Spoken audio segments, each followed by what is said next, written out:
ಬೆಂಗಳೂರಿನ ಮಾನ ಹರಾಜನ್ನ ಹಾಕ್ತಾ ಇದ್ದಾವೆ ಗುಂಡಿಗಳು ಅನ್ನೋದು ಗೊತ್ತಾಗ್ತಾ ಇದೆ. ರಸ್ತೆ ಗುಂಡಿಗಳನ್ನು ಮುಚ್ಚೋದಕ್ಕೆ ಇವತ್ತೇ ಕೊನೆ ದಿನ ಇರೋದು. ಆದರೂ ಬೆಂಗಳೂರಿನ ರಸ್ತೆಗಳಲ್ಲಿ ಸಾವಿರಾರು ಗುಂಡಿಗಳಿದ್ದಾವೆ. ಡೆಡ್ಲೈನ್ ಕೊಟ್ಟಿತ್ತು ಸರ್ಕಾರ GBAಗೆ.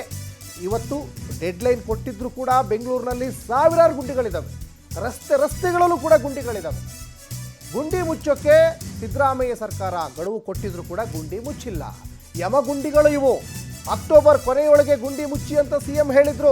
ಸಾಕಷ್ಟು ಜನ ಈಗ ಸಾವನ್ನಪ್ತಾ ಇದ್ದಾರೆ ಈ ಗುಂಡಿಗಳಿಂದನೇ ಆಕ್ಸಿಡೆಂಟ್ ಆಗಿ. ಈಗಾಗಲೇ ಹಲವೆಡೆ ಡಾಂಬರ್ ಹಾಕಿ ತೇಪೆ ಕಾರ್ಯಗಳು ಕೂಡ ನಡೀತಾ ಇದ್ದಾವೆ.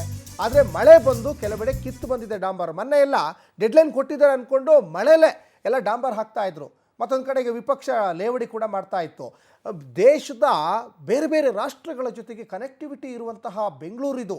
ಆದರೆ ಮಾನಮರ್ಯಾದೆ ಹೆಂಗೆ ಹರಾಜಾಗ್ತಾ ಇದೆ ಅಂದರೆ ಗುಂಡಿಗಳಿಂದ ಹರಾಜಾಗ್ತಾ ಇದೆ. ಇದಕ್ಕೆ ಸೊಲ್ಯೂಷನ್ನೇ ಇಲ್ವಾ? ಹಾಗಾದರೆ ದೇವರೇ ಬಂದರೂ ಗುಂಡಿ ಮುಚ್ಚಕ್ಕಾಗಲ್ಲ ಅಂದ್ಬಿಟ್ರು ಉಪಮುಖ್ಯಮಂತ್ರಿಗಳು. ಇದು ಎಷ್ಟರ ಮಟ್ಟಿಗೆ ಸರಿ ಈ ಮಾತು? ಈ ಬಗ್ಗೆ ಹೆಚ್ಚಿನ ಡೀಟೇಲ್ಸನ್ನು ನಮ್ಮ ಪ್ರತಿನಿಧಿ ವರ್ಷಿತಾ ಕೊಡ್ತಾ ಹೋಗ್ತಾರೆ.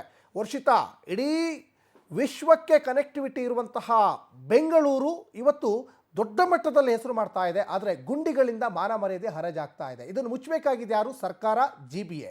ಯಾಕೆ ಅವ್ರ ಕೈಲಿ ಆಗ್ತಾ ಇಲ್ವಾ? ಏನು ಕತೆ? ಸರ್ಕಾರ ಡೆಡ್ಲೈನ್ ಕೊಟ್ಟರು ಕೂಡ ಇನ್ನೂ ಹಾಗೆ ಗುಂಡಿಗಳು ಉಳಿದಿದ್ದೇವಲ್ಲ. GBA ನಿದ್ದೆ ಮಾಡ್ತಾ ಇದೆ. ಏನು ಕತೆ ವರ್ಷಿತಾ?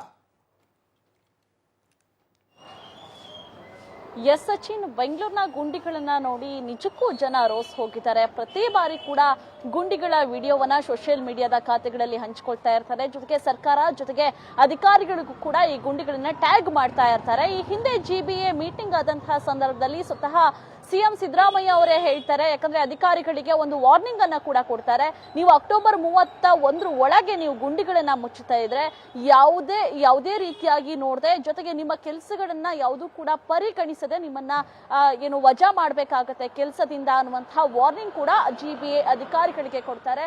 ಎಲ್ಲೋ ಒಂದ್ ಕಡೆ ವಾರ್ನಿಂಗ್ ಕೊಟ್ಟಾದ ಬಳಿಕ ಒಂದಷ್ಟು ಕಡೆಗಳಲ್ಲಿ ಗುಂಡಿಗಳಿಗೆ ಪ್ಯಾಚ್ ಹಾಕುವಂತಹ ಕೆಲಸಕ್ಕೂ ಕೂಡ ಇದೀಗ ಅಧಿಕಾರಿಗಳು ಮುಂದಾಗಿದ್ರು. ಆದ್ರೂ ಕೂಡ ಬೆಂಗಳೂರಿನ ಗುಂಡಿಗಳನ್ನ ಕಂಟ್ರೋಲ್ ಮಾಡುವಲ್ಲಿ ಅಧಿಕಾರಿಗಳು ವಿಫಲರಾದ್ರ ಅನ್ನುವಂತಹ ಪ್ರಶ್ನೆ ಕೂಡ ಕಾಡ್ತಾ ಇದೆ.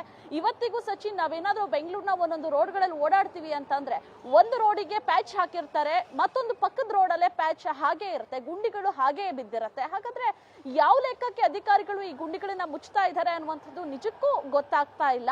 CM ಸಿದ್ದರಾಮಯ್ಯ ಅವರೇ ಹೇಳ್ದಂಗೆ ಈ ಅಧಿಕಾರಿಗಳಿಗೆ ಒಂದ್ ರೀತಿಯಾಗಿ ಅವ್ರನ್ನ ಆ ಕೆಲಸದಿಂದ ವಜಾ ಮಾಡಿದ್ರೆ ಗೊತ್ತಾಗುತ್ತೆ ಅನ್ಸುತ್ತೆ. ಯಾಕಂದ್ರೆ ಸರ್ಕಾರದಿಂದ ಕೂಡ ಕೋಟ್ಯಾನುಗಟ್ಟಲೆ ಅನುದಾನವನ್ನ ಕೊಡ್ಲಾಗತ್ತೆ. ಜೊತೆಗೆ ಇಂತಿಷ್ಟು ಮೀಸಲಾತಿ ಅಂತ ಕೂಡ ಗುಂಡಿಗಳನ್ನ ಮುಚ್ಚೋದಕ್ಕೆ ಕೂಡ ಕೊಡ್ಲಾಗಿದೆ. ಆದ್ರೂ ಕೂಡ ಹಣವನ್ನ ಬಿಡುಗಡೆ ಮಾಡಿ ಅಧಿಕಾರಿಗಳಿಗೆ ಕೊಟ್ಟರೂ ಕೂಡ ಎಲ್ಲೋ ಒಂದ್ ಕಡೆ ಯಾಕೆ ಗುಂಡಿಗಳನ್ನ ಮುಚ್ಚಲಿಕ್ಕೆ ಹಿಂದೇಟ್ ಹಾಕ್ತಾ ಇದ್ದಾರೆ ಅನ್ನುವಂತಹ ಪ್ರಶ್ನೆ ಕೂಡ ಕಾಡ್ತಾ ಇದೆ. ಬೆಂಗಳೂರಿನ ಎಲ್ಲಾ ಕಡೆ ಯಾಕಂದ್ರೆ ಮುಖ್ಯವಾದಂತಹ ರೋಡ್ಗಳನ್ನ ಮಾತ್ರ ಮುಚ್ಚುವಂತಹ ಕಾರ್ಯವನ್ನ ಮಾಡ್ತಾರೆ. ಮತ್ತೊಂದ್ ಕಡೆಯಾಗಿ ಸಣ್ಣ ಪುಟ್ಟ ರೋಡ್ಗಳು ಏನಿದೆ, ಜೊತೆಗೆ ಎಲ್ಲೋ ಒಂದ್ ಕಡೆ ಮೇನ್ ಹೈವೇ ರೋಡ್ಗಳಲ್ಲೂ ಕೂಡ ಸಾಕಷ್ಟು ಗುಂಡಿಗಳು ಬಿದ್ದಿದೆ, ಸಾಕಷ್ಟು ಪ್ರಾಣ ಹಾನಿಯಾಗಿದೆ. ಅಂತಹ ಗುಂಡಿಗಳನ್ನ ಯಾಕೆ ಮುಚ್ಚುತ್ತಾ ಇಲ್ಲ? ಯಾಕಂದ್ರೆ ಜನ ಕೂಡ ಒಂದ್ ರೀತಿಯಾಗಿ ಜಾಗೃತಿ ಕಾರ್ಯಕ್ರಮಗಳನ್ನ ಕೂಡ ಮಾಡ್ತಾ ಇದ್ದಾರೆ. ನೋಡಿ, ಇಲ್ಲಿ ಗುಂಡಿ ಇದೆ, ಈ ರೋಡಲ್ಲಿ ಗುಂಡಿ ಇದೆ, ಇಷ್ಟು ಸಾವಾಗಿದೆ, ಇಷ್ಟು ನೋವುಗಳಾಗ್ತಾ ಇದೆ, ಇಷ್ಟು ಜನ ಬಿದ್ದಿದ್ದಾರೆ, ಇಷ್ಟು ಜನ ಹಾಸ್ಪಿಟಲ್ಗೆ ಸೇರಿದ್ದಾರೆ ಅನ್ನುವಂತಹ ವಿಡಿಯೋಗಳನ್ನ ಕೂಡ ಖುದ್ದು ಅಧಿಕಾರಿಗಳು ಕೂಡ ಟ್ಯಾಗ್ ಮಾಡ್ತಾರೆ. ಅಂತಹ ಗುಂಡಿಗಳನ್ನ ನೋಡಿ ಮುಚ್ಚಬಹುದು. ಆದ್ರೂ ಕೂಡ ಎಲ್ಲೋ ಒಂದ್ ಕಡೆ ಅಧಿಕಾರಿಗಳು ಗುಂಡಿಗಳನ್ನ ಮುಚ್ಚುವಲ್ಲಿ ವಿಫಲರಾಗಿದ್ದಾರೆ. ಹಾಗಾಗಿ ಇವತ್ತು CM ಅವರ ಒಂದು ನಿರ್ಧಾರ ಏನಿರುತ್ತೆ ಅಧಿಕಾರಿಗಳ ಮೇಲೆ, ಅದು ಯಾವ ರೀತಿ ಇರುತ್ತೆ, ಜೊತೆಗೆ ಯಾವ ರೀತಿ ವಾರ್ನಿಂಗ್ ಮತ್ತೆ ಪುನಃ ಏನಾದ್ರು ಡೆಡ್ಲೈನ್ ಅನ್ನ ಮುಂದಕ್ಕೆ ದೂಡ್ತಾರ ಅನ್ನುವಂಥದ್ದನ್ನ ಕಾದ್ ನೋಡ್ಬೇಕಾಗಿದೆ. ಸಚಿನ್, ಧನ್ಯವಾದ ವರ್ಷಿತಾ ತಮ್ಮೆಲ್ಲ ಡೀಟೇಲ್ಸ್ಗಾಗಿ.